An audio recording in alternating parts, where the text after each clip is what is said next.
everybody. It's Adam with Irata Non Grata, at least with this hat on. Normally, when it comes to journalistic stuff, I do arcadeheroes.com, have a channel, Arcade Heroes, where obviously what I cover is related to arcade games, but actual arcade games, not what oftentimes in the console world are called arcade games, but actual, real physical machines and such. But this channel, Errata, is more of just a hobby on the side where I decide to talk about stuff related to game consoles and all that jazz. Um, those who know me, I obviously big into Atari. Now, it used to be that I played the console war thing and I was on the side of Atari and maybe somewhat on Nintendo's side and Sega's side and whatnot. But yeah, and when it came to the computer wars, I mean, my very first computer and slash game console was the Texas Instruments 99 4A, but they went out of business I think when I got it, it was on fire sale already. So they weren't around to compete in the wars or any of that. But growing up back in the 80s, things were quite a bit different as far as how kids would interact. We didn't interact online. Like I have 3 kids, and they rarely, if ever, go to a friend's house. But in the 80s, when you would want to go out and play, you didn't make play dates or whatever. You just say, "Hey, I'm going to so and so's house," and mom would say, "Okay, be back in time for dinner." And so lots of visiting other people's houses, spending time there with friends, sometimes with people who's like, well, maybe they will be a friend, don't know. But either way, got to encounter a lot of computer hardware, gaming hardware. Just by going around the neighborhood. Now, for whatever reason, the street that I lived on, nobody had anything Commodore. No Commodore 64s, no Amigas, none of that. And so, like I said, I had Texas Instruments. Nobody really cared for that one. Eventually, our family got like an IBM XT and then upgraded to a 286 and 386, 486, and so on. But my best friend at the time growing up, he had quite like most of the game consoles I came across were at his house. But when we first met, when I moved into the neighborhood, I remember the very first time I met him, we sat down and played Laser Blasts on the Atari 2600, and he also had an Atari 800 XL. But even though their family ended up getting all sorts of game consoles and stuff like that, was the first time I played a 3DO was at his house some years later. But they never had anything Commodore, and nobody else did. So I never created the point is I never created nostalgia for Commodore. But in my older age, like I said, I don't care about brands anymore so much. Like I don't get emotionally connected like they're a football team or anything like that. And I've been very interested in seeing what this new Commodore, is doing. And so as we see on Time Extension, you've probably heard about this, you've probably seen the videos. I've also watched the videos on YouTube, retro recipes and cross Commodore now, and Christian Simpson taking the efforts and spending the money to purchase, as he said, the 47 different Commodore that are out there, and coming up with this new Commodore 64 Ultimate, which I have not purchased yet or pre-ordered yet.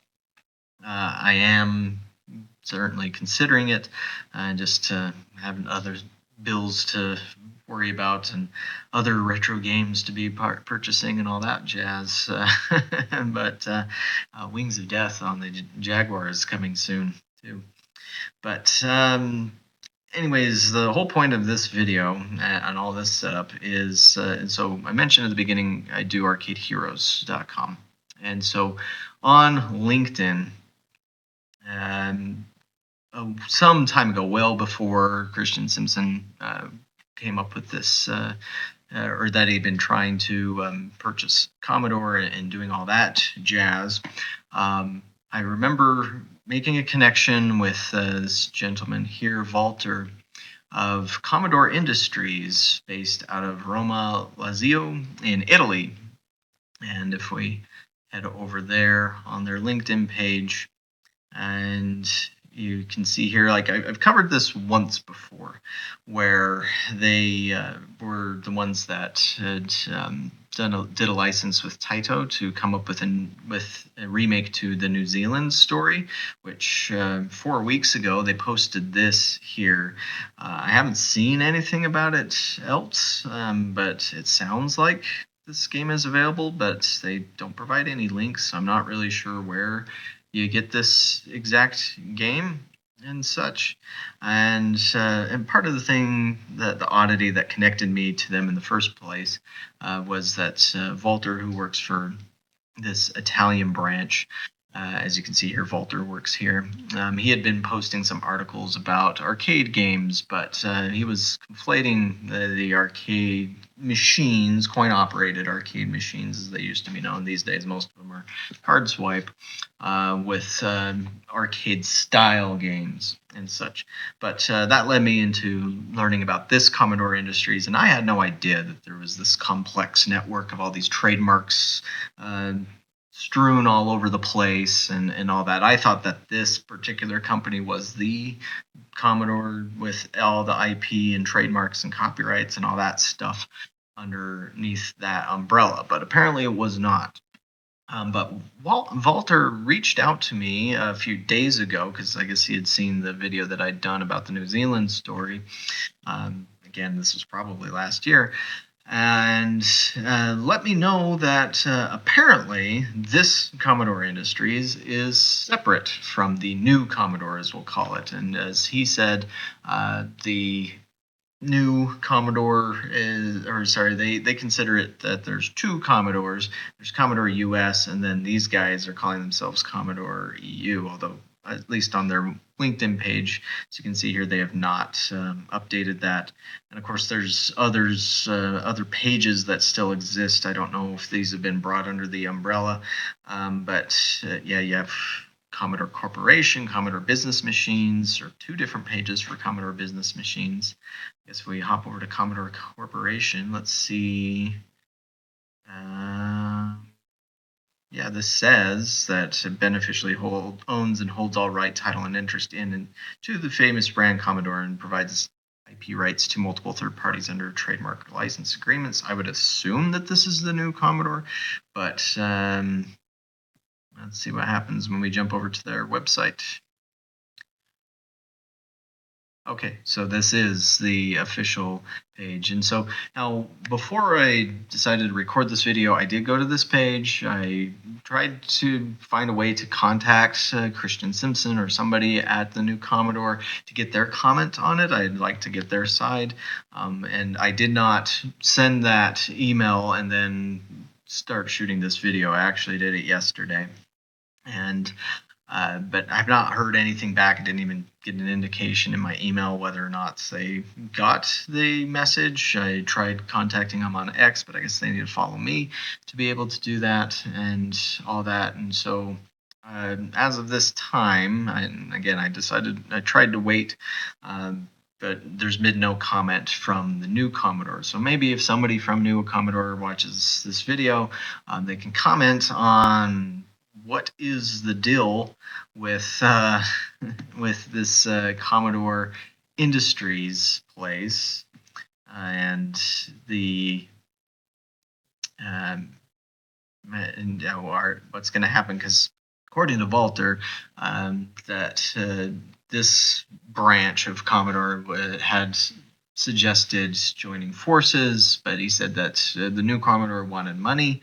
He didn't get into any more detail than that, and it apparently just sounded like they said no, and or this Commodore EU said no, thanks, and we'll keep doing our own thing, which oftentimes has been hard to figure out exactly what they are up to, because they have some very random things, like holding King of Fighters 15 Ultimate tournaments in Italy, and talking about Sid Meier's Civilization and making new laptops.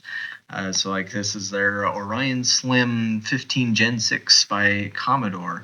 And I don't think I've talked to Walter before, and he said that these weren't available in the US.